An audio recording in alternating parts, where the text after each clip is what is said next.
السلام عليكم واهلا بيكم في فيديو جديد. ومبدئيا كده انا مش عارف اليوتيوب هيرشح الفيديو ده لناس كتير ولا لا، ولكن كل ما تفاعلت مع الفيديو اكتر كل ما ده كان احسن. ليه انا بقول ان اليوتيوب ممكن ما يخليش الفيديو ده ينتشر بشكل كبير؟ ده ببساطه علشان هعلن في الفيديو ده عن نظام هنتبرع من خلاله لاخواتنا في غزه، والنظام ده انتوا مش هتدفعوا فيه ولا مليم، وهشرح ده ازاي كمان شويه. ولكن في الاول خليني اقول لك انا ليه فكرت في الموضوع ده وليه اخترت الوقت ده بالذات. ليه فكرت في الموضوع ده؟ ببساطه لان اخواتنا في غزه محتاجين اي دعم احنا ممكن نقدمه، حتى لو انت مش مسلم. فخليني اقول لك ان اللي بيحصل هناك في غزه دلوقتي دي حاجه غير انسانيه، فانت كونك ان انت انسان المفروض تبقى رافض اللي بيحصل هناك. اشمعنى اخترت الوقت ده بالذات بقى؟ علشان اعلن عن النظام ده وازاي ممكن نتبرع من خلاله لاهلنا في غزه واخواتنا في غزه. عشان ببساطه حسيت ان الناس دلوقتي بدات تنسى اللي بيحصل هناك، الناس رجعت تكمل حياتها عادي وده ما فيهوش مشكله، ولكن مش المفروض ان انت تكمل حياتك وانت ناسي الموضوع ده اطلاقا.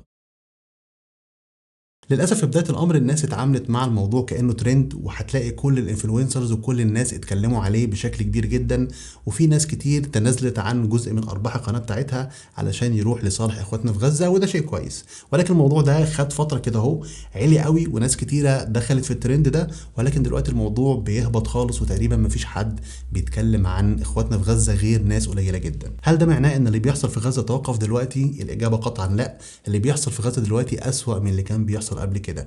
الناس في الاول كانت بتموت بالقصف اللي بيحصل، دلوقتي القصف والناس بتموت من الجوع بسبب اصلا ان مفيش اكل ياكلوه. يعني مش عارف اقول ايه، بس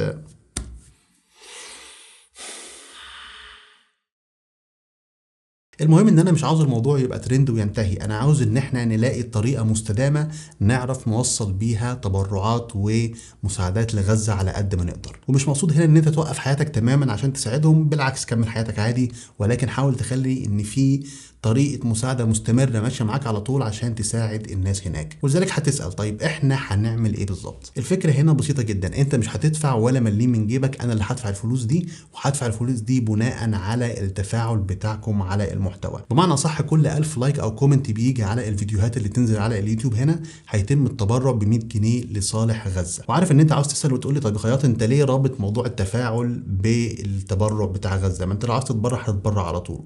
وصراحة الإجابة على السؤال ده هيخلينا نجاوب على السؤال أعم وأشمل، وهو مين الأطراف المستفيدة من العملية دي؟ أنا شخصيا الحياة علمتني إن علشان أي علاقة ما بين أي عدد من الأشخاص تفضل مكملة لازم يبقى في منفعة عائدة على الأشخاص كلهم بشكل عادل، علشان مفيش حد منهم يبقى حاسس ان الموضوع جاي عليه. الطرف الاول هو مساعدة اخواتنا في غزة، وده الطرف الاهم والاساسي في المعادلة دي. الطرف الثاني هو انتوا الناس اللي بيتابعوني على اليوتيوب هنا. ببساطة مش كل الناس عندها المقدرة المادية انها تدفع تبرعات علشان اخواتنا في غزة. الظروف دلوقتي صعبة والناس مش ملاحقة على المصاريف، فاللي الناس ممكن تستفيدوا من طريقة التبرع اللي انا اتكلمت عليها دي انها تحس انها شاركت بشكل او باخر في انها تدعم اخواتنا في غزة، حتى لو هم معهمش فلوس فعلا يقدروا يدفعوها علشان يتبرعوا لاخواتنا هناك. فاعتقد ان دي نقطة مهمة تحسس الناس دي انها عرفت تعمل حاجة وما فضلتش ساكتة عن اللي بيحصل هناك. الطرف الثالث المستفيد، وخلينا اقولها بصراحة، الطرف ده هو انا. للاسف قناة اليوتيوب بتاعتي بالرغم ان انا بقالي فترة فيها الا انها حتى الان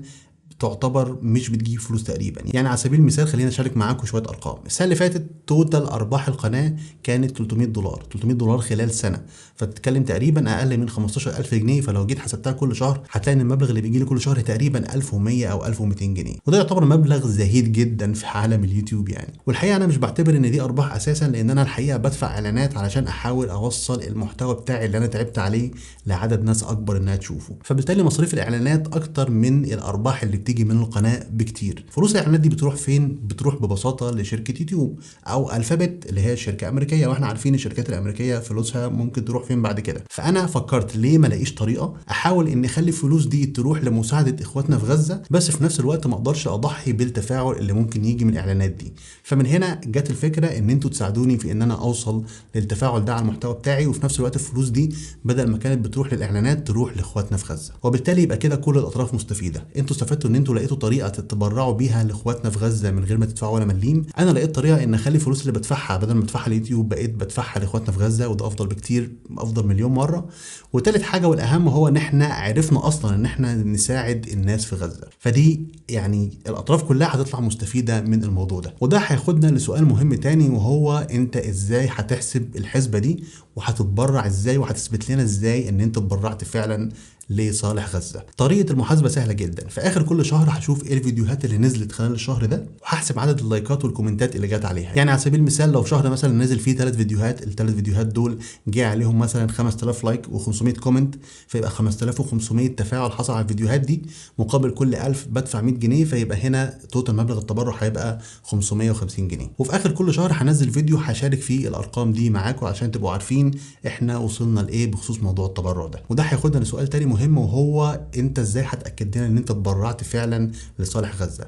ببساطه في مؤسسات كتير ممكن نتبرع من خلالها لصالح غزه، ولو انت عندك ترشيح لمؤسسه معينه انت اتبرعت من خلالها قبل كده ومؤسسه موثوقه وبتوصل فعلا التبرعات دي، اكتب في الكومنتات علشان نتبرع لها في الفترات اللي جايه. لكن بحسب البحث اللي عملته فانا توصلت ان مؤسسه مرسال من احسن المؤسسات اللي بتحاول انها توصل مساعدات الناس لغزه، فبالتالي التبرع هيكون من خلال مؤسسه مرسال. وهشارك معاكم في الفيديو اللي هينزل في نهايه كل شهر الايصال بتاع التبرع بتاع الشهر ده، عشان اللي حابب يتاكد من مرسال نفسهم يتاكد. ولو في حد اصلا شغال في المؤسسه هناك وعاوز يتابع معايا الموضوع ده بشكل شخصي، انا ما عنديش اي مشكله اطلاقا ان انا اتابع معاه الموضوع ده. الكلام ده انا هبقى ملتزم بيه خلال سنه 2024 كلها باذن الله، ومع السنه الجديده هنبدا نحلل ونشوف ايه مبلغ التبرعات اللي عرفنا نتبرع بيه لاهالينا في غزه، ونشوف ازاي ممكن نطور من السيستم ده علشان نقدر نجمع تبرعات اكتر باذن الله. اخر حاجه عاوز اقولها وهي ردا لبعض الافكار اللي بتدور في دماغ بعض الناس اللي بتشوف الفيديو دلوقتي، وهو ان انت خياط، يعني لو انت عاوز تتبرع ما تتبرع من سكات، ايه لازمه الفيديو والليله دي كلها؟ ببساطه هرد عليك بايه في سوره البقره.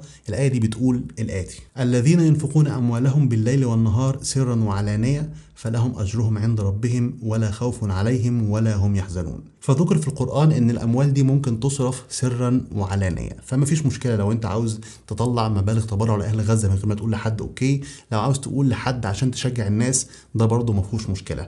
وده اصلا الشرارة اللي خلتني افكر في الموضوع ده كله. وخلينا احكي لكم اللي حصل. ليا واحد صديقي ليه دايره تاسيس صغيره قدر من خلالها ان هو يعمل سيستم مقارب كده، هو عرف ان هو يجمع تبرعات لاهل غزه. التبرعات دي تعدت مئات الالاف من الجنيهات. انا شخصيا لما شفت الموضوع ده حسيت ان انا غيران، يعني اشمعنى انت عرفت تعمل ده وانا ما عرفتش ان انا اعمل ده بشكل او باخر. فقررت ان انا احاول استغل دايره تاثيري على اليوتيوب هنا، واستغل الناس اللي موجوده على اليوتيوب هنا في ان احنا نحاول ان احنا نكرييت او نخلق سيستم نقدر من خلاله ان احنا نتبرع لاهل غزه على قد ما نقدر. واتمنى ان الفيديو ده يكون سبب في ان هو يخلي ناس تانية تفكر انها تعمل الموضوع ده عندها، سواء انت كنت منشئ محتوى او انت شخص يعني مالكش دعوه بموضوع المحتوى ده خالص. لو انت منشئ محتوى انا ما عنديش مانع ان انت تاخد نفس السيستم ده وتطبقه من غير ما تذكر اسمي انا اطلاقا، بس تستخدمه في ان انت تجمع تبرعات لاهلنا في غزه. وبرضه اي حد شاف الفيديو ده والموضوع شجعه وحب ان هو يروح يتبرع لغزه وهو عنده المقدره الماديه ان هو يعمل ده، انا ما عنديش اي مشكله ان انا اعلن عن ده في الفيديو اللي احنا قلنا هننزله في اخر كل شهر.